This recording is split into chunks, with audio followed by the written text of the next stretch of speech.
മഞ്ജുസ് ഫാമിൽ ഇപ്പോ കുറെ തരത്തിലുള്ള കുരുമുളക് ഇനങ്ങളുണ്ട്, പ്രത്യേകിച്ച് കുറ്റിക്കുരുമുളക് അല്ലേ? അതെ അതെ, കുറ്റിക്കുരുമുളക്.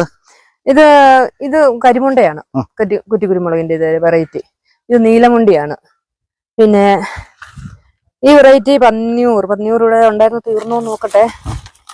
ഇത് പന്നിയൂറ. ഇത് പന്നിയൂർ കണ്ടോ?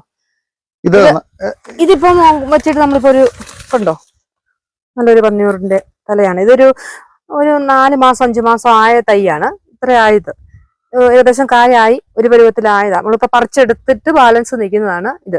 ഇനി തന്നെ വീണ്ടും പൊട്ടിക്കിളുത്ത് തൈകൾ ഉണ്ടാവും. അപ്പൊ ഇതുപോലെ ഗ്രോ ബാഗിൽ തന്നെ വെക്കണോ അല്ലെങ്കിൽ ചട്ടിക്കകത്താക്കണോ? നമുക്കിപ്പോ ഏതാണോ സൗകര്യം അതനുസരിച്ച് നമുക്ക് ചെയ്യാം. ഇപ്പൊ ഗ്രോ ബാഗിനകത്താണെങ്കിൽ അങ്ങനെ ചെയ്യാം. ഇനി ചട്ടിക്കകത്താണെങ്കിൽ നമുക്ക് ചെയ്യാൻ. ഡ്രമ്മിനകത്തൊക്കെ വെക്കുന്നവരുണ്ട്. വലിയ ഡ്രമ്മിനകത്ത് വെച്ച് ഏകദേശം നമ്മുടെ ഒക്കെ ഹൈറ്റ് വരുത്ത രീതിയിൽ ഒരു പൈപ്പ് പോലെ ഇറക്കി അതിനകത്ത് ചകിരിനാര് ചുറ്റിയിട്ട് കെട്ടി പൊക്കി വെച്ച് നിർത്തുന്നവരുണ്ട്. അങ്ങനെ ചെയ്യാം. അപ്പൊ ഏകദേശം 12 മാസം